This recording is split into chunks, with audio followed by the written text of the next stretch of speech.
Welcome to Gospel Tangents, the best source for Mormon history, science, and theology. I'm Rick Bennett. We're continuing a conversation with Sandra Tanner. We're going to talk about that missing first vision account from the Joseph Smith journal that was written in his own hand. Joseph Fielding Smith had ripped it out of the journal and then put it back in later. And I remember Matt Bowman said that's not good archival record keeping. So at any rate, did Sandra Tanner have anything to do with that? So we'll find out in our next conversation. Won't want to miss it. Check it out. Polygamy was stupid and whatever. Oh yeah, well, polygamy was given as being a bad thing right from the get-go to her. I mean, she never was on board with that.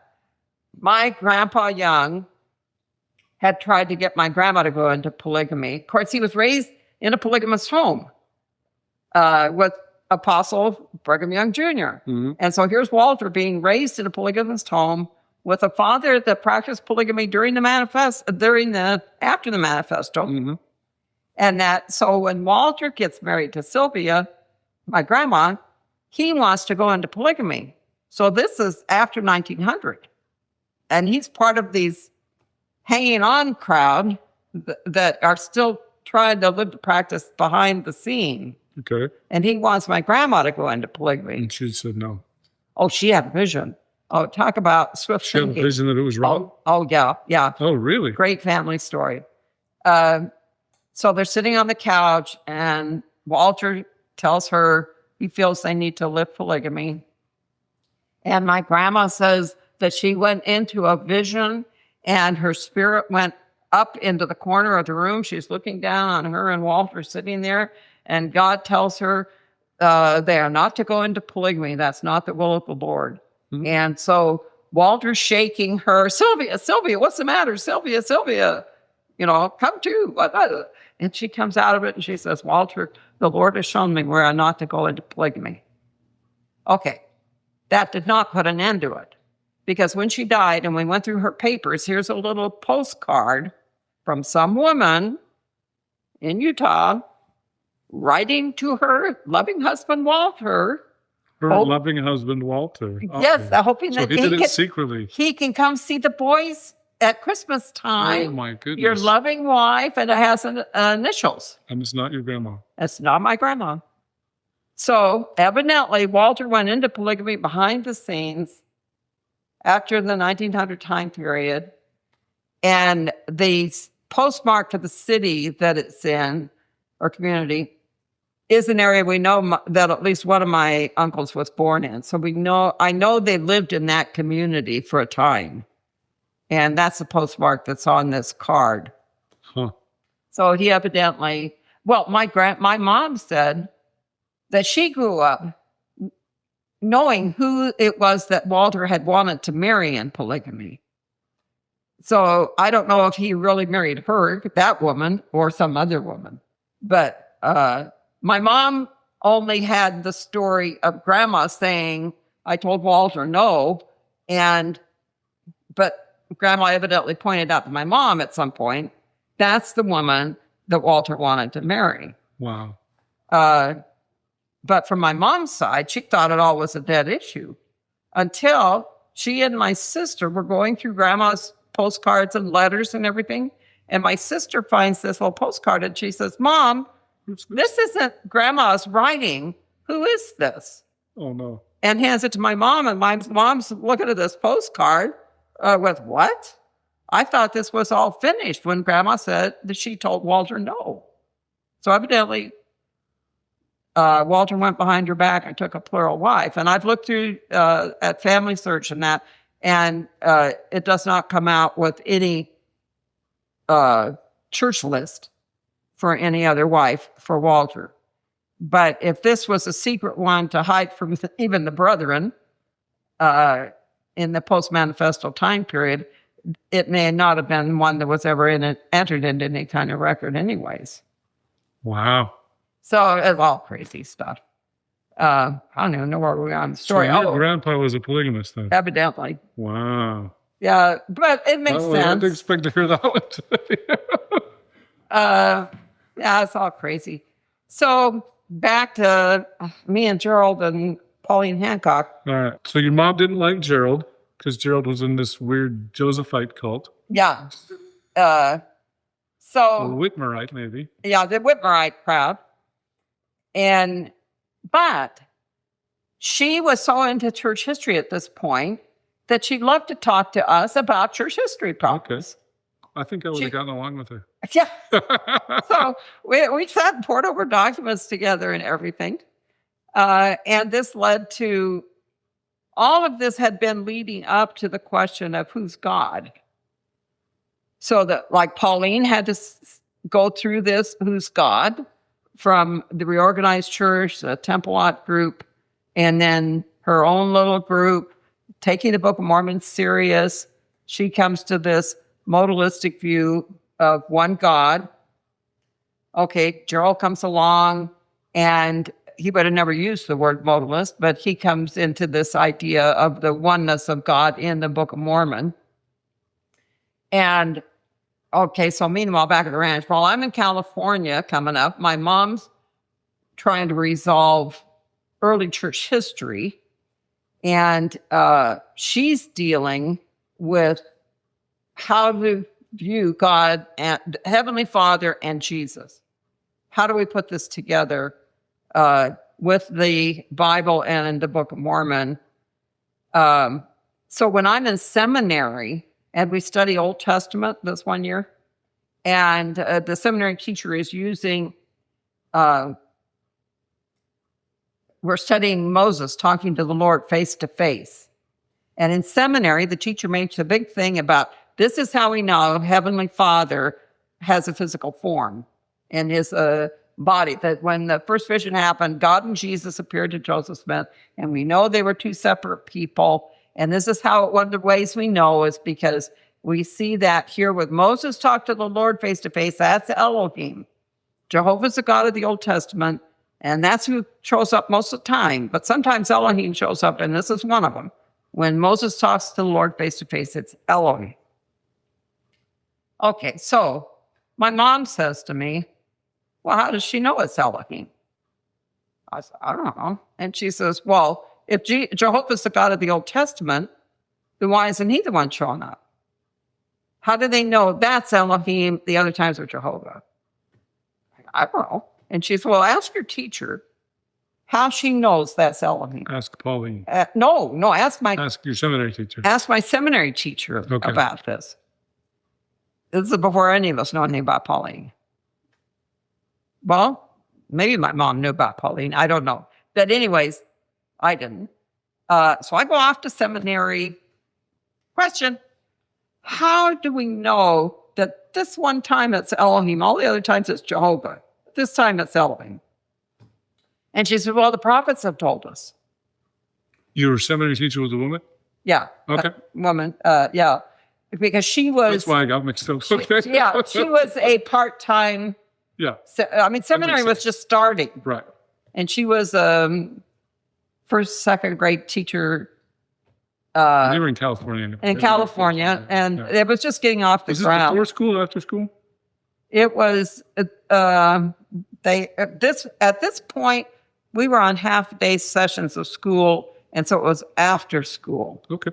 The next year, it went to mornings. Okay. 6 in the morning. That was that's tough terrible. Stuff. I'm glad I never had to do that. And so anyways, at the seminary, this particular year, because I graduated from seminary, but anyways, this year when we studied Old Testament, and I don't know which year it was. So this question of Elohim, Jehovah, and my seminary teacher, very nice lady, I mean, just sweet as the world. But she just said, we know because the prophets have told us that Elohim is the Father, Jehovah's the Son. This time it's Elohim, it's usually Jehovah. And the prophets tell us when it's which or which. Okay. And I'm thinking, that's not going to fly. When I get home, my mom's going to want to know chapter and verse of just how she arrived at Elohim on that one and not being Jehovah.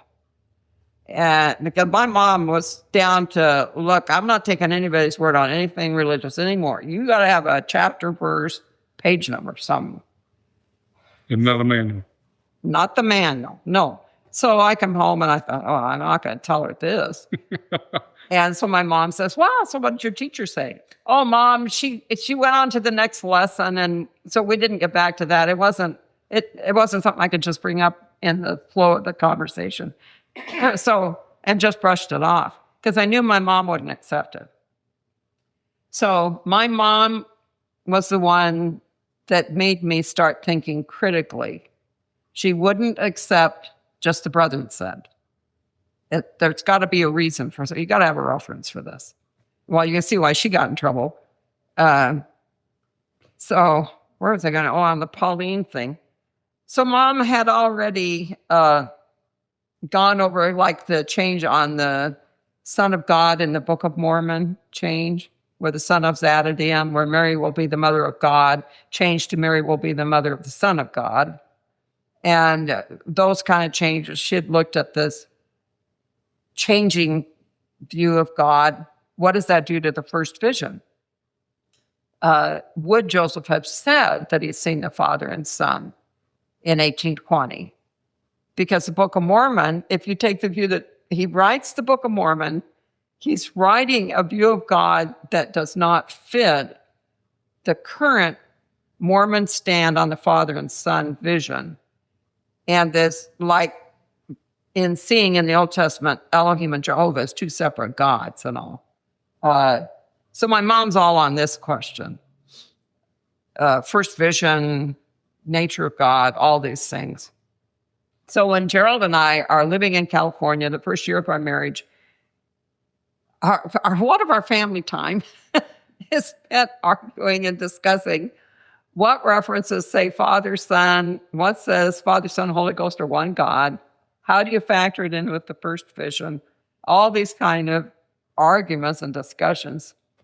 And my bishop wants to save the day. I'm back in the same ward when we get married because I'm living in my folks' apartment behind their house. And my bishop's sweet as wool. I mean, I got nothing bad to say about my ward. They were just, everyone was really nice in my ward. I do not have bad... Is this in California? In California. Okay. I do not have bad stories of my growing up as a Mormon. I had a good childhood. I had a good teen years. Seminary, institute, mutual, were all positive experiences. Other than they wouldn't answer questions, but I had good, nice people. But I had good friends. My environment was young people, was a healthy, good environment. Of course, I'd done away with most of the fun stuff we did as teenagers. The dance festivals, and ward basketball, and road trip. Yeah, road shows. I was in the different road shows. And, all that sort of stuff, you know. So it was great fun. Anyways, so we get talking about all this. All our questions are around this early period of Mormonism, Whitmer's evaluation of Mormonism. How does this all fit with the first vision? So my bishop's trying to save the day, and this is how I end up having correspondence with Joseph Fielding Smith. No. Do you know about this? I mean... I don't think so. Oh, well... Yeah, we didn't go into the... Last time we talked about Mark Hoffman, we didn't okay. A little bit of it, but not very much. Well, my bishop wants to save the day. He's a real nice guy. Convert, does not know church history. So, but he was lovely and wanted to help me out. So he says, well, if you'll get up a question for Joseph Fielding Smith, I'll mail it off for you and see if we can get you an answer on this. Okay, so my mom and me and Gerald are all trying to figure out, what are we going to put in this letter to Joseph Fielding Smith? Okay, Fawn Brody, in her first edition, because this would be before the second edition came out, had raised the issue of the first vision, that there's something wrong here. That it seems like the earliest references to anything before the Book of Mormon, if they mention anything, it's like angel. People don't seem to be talking about an earlier vision. If they do, it's of an earlier vision of God or a vision of angels or something. It's like Moroni. Yeah, it's not a father-son thing. So when did Joseph Smith start saying it was the Father and Son? When did he first tell anyone about the first vision? Is there something before the 1823 angel in the room with the Book of Mormon?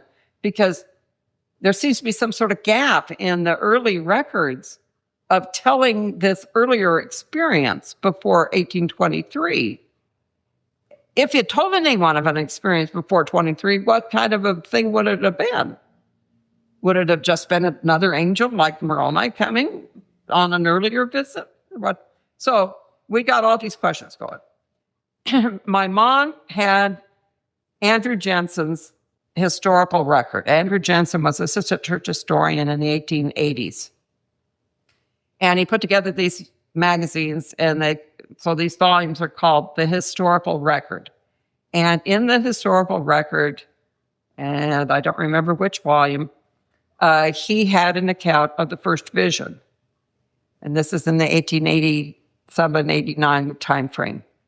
In the article of the first vision, he has Joseph going into the woods to pray, and a messenger, an angel, shows up and talks to him and tells him not to join any of the churches, whatever. My aunt decides, wow, I've got to have a copy of that book. And this earliest account of how the vision was being told. So she goes to the bookstore somewhere and buys a used copy of the historical record. What she doesn't know is that she's bought a reprint done a couple of years later, like in 1890 or 91 or something. It's reprinted, and you can tell them by the bindings. If you see the original historical record, it's like this leather kind of binding that has the ridges down from where the strings go across, it's a leather one. And hers is like a buckram kind of library binding, sort of kind of a dark bluish black color cloth binding on it. I mean, they're very different looking bindings. So hers is obviously a couple of years later, whatever. But when she turns to that page of the historical record, Joseph goes out in the woods to pray. It says, the Christ appears to him. It doesn't have the angel, the messenger. It's the Christ that comes. And so you got the two editions changing right there. And so my mom says, well, there's something to ask him about. When did this first vision thing get from angel to Jesus? And how come it doesn't have the Father in it? And so we get together my letter for Bishop Warren Kennedy to send to Joseph Fielding Smith. And so besides asking about the change in the historical record and the problem of, we had looked through the Journal of Discourses, and all the early references on first vision seemed to speak of angel or messenger or something. They weren't, the Brigham Young and whoever else mentioned the first vision seemed to be saying messenger or angel or something.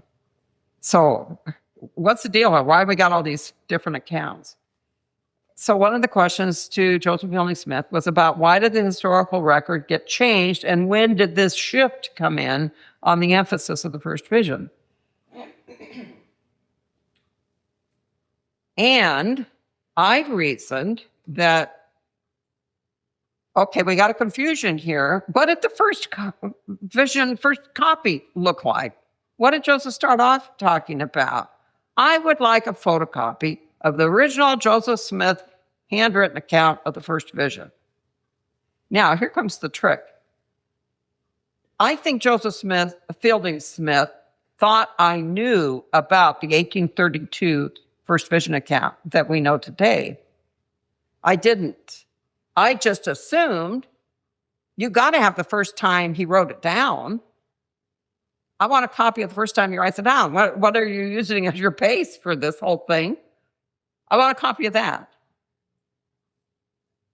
So when Joseph Fielding Smith gets this, I think he thinks I know about the 1832 account, because some people knew about it. And he would have known about it. Joseph Fielding Smith would have known for sure. Yeah. But we know now that Levi Edgar Young, I believe it was, showed our friend Lamar Peterson, or told Lamar Peterson about this strange account of the first vision, and which is evidently the 1832 account. Well, Joseph Fielding Smith had sworn Levi to secrecy about this. So when Levi Young, apostle, tells my friend Lamar Peterson about it, Lamar was sworn to secrecy not to tell anyone this while he was alive. And so when we meet Lamar in 59 and we start studying and everything, Lamar doesn't tell us about this conversation with Grand Richard. I mean, with Peterson. With Loretz Peterson. Have I got my names right? I thought you said Levi Edgar Young. No, it's Levi Edgar Young and my friend Lamar Peterson, not Loretz Peterson, Lamar Peterson, organist here in Salt Lake. And so our friend Lamar had been sworn to secrecy not to tell anyone about this while Levi Edgar Young was alive. So at the time I'm writing to Joseph Fielding Smith, I have no knowledge. I am just assuming they have to have a first account of the first vision. And that's what I want a copy of.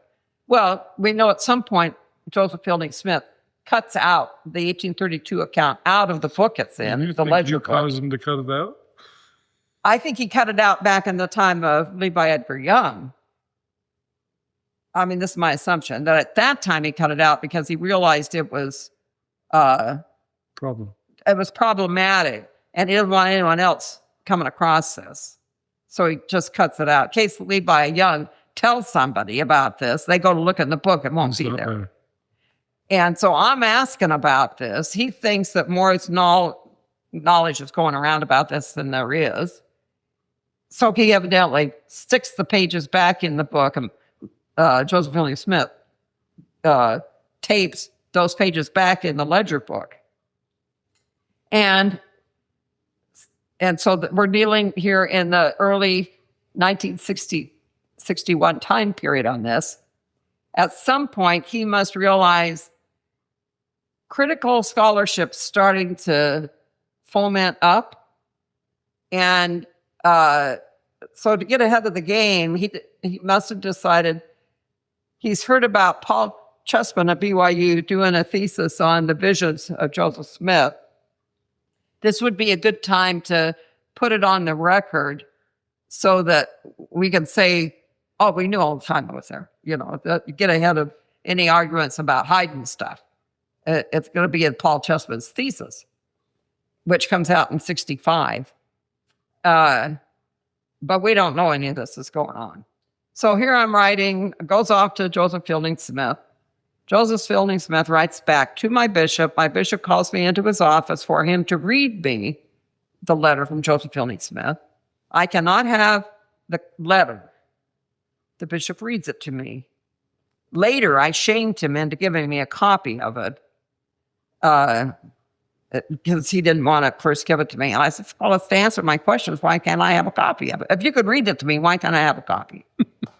So anyways, but at the time, I go into his office and he reads this, and Joseph Fielding Smith went, if this young woman would stop listening to the enemies of the church and seek for a testimony instead, she wouldn't have these kind of questions. And he goes on and on and on, just really calling me out for my apostate spirit. And, you know, if I had the right spirit of God, I wouldn't be asking these kind of things.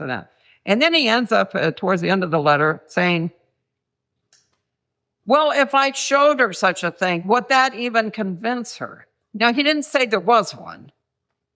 But if I were to show her something like that, would it even convince her? All right. Why does he use that kind of wording? Because he knows good and well if he showed me that one, it wouldn't convince me. It would reinforce my argument. Because Joseph goes out and wants to pray, and Christ appears to him. So, no, it's not going to help me on bringing me back to the first vision of the way the Mormon church was telling it at the time. So Joseph Fielding Smith has to say, well, even if I showed her such a thing, it wouldn't convince her. Well, because he knows what it says. But he's going to use the Chessman thesis as a mode for him to get the account into an official church publication. So in 1965, when Chessman's thesis comes out, one of BYU students sent us up a copy of it. And, this is why Joseph Fielding Smith didn't want to send me a copy. Well, it makes a lot of sense now. I hope you enjoyed our conversation with Sandra Tanner. I'm giving away a free copy of Lighthouse, Gerald and Sandra Tanner, The Spies and Beloved Critics of Mormonism. It's an autographed copy, by the way. If you want to win this copy right here, go to gospeltangents.com/contest. You could win this. In our next conversation, we're going to talk about her meeting with Apostle LeGrand Richards, also dealing with the first vision account. So this is what we're going to talk about. So here's LeGrand Richards deigning to talk with us, and we're going to question him on the authenticity of this typed reference. And it's a big long story. Anyways, we want to see the original. And so he takes us through Temple Square to the genealogical building. And this is before they build the 28-story office building. Thanks for listening, and I hope you to continue to enjoy Gospel Tangents. Consider becoming a Patreon or go to gospeltangents.com/shop, and you can get a cool tie, a hat, or even a nice mug. You can also get a sweatshirt. So check it out at gospeltangents.com/shop.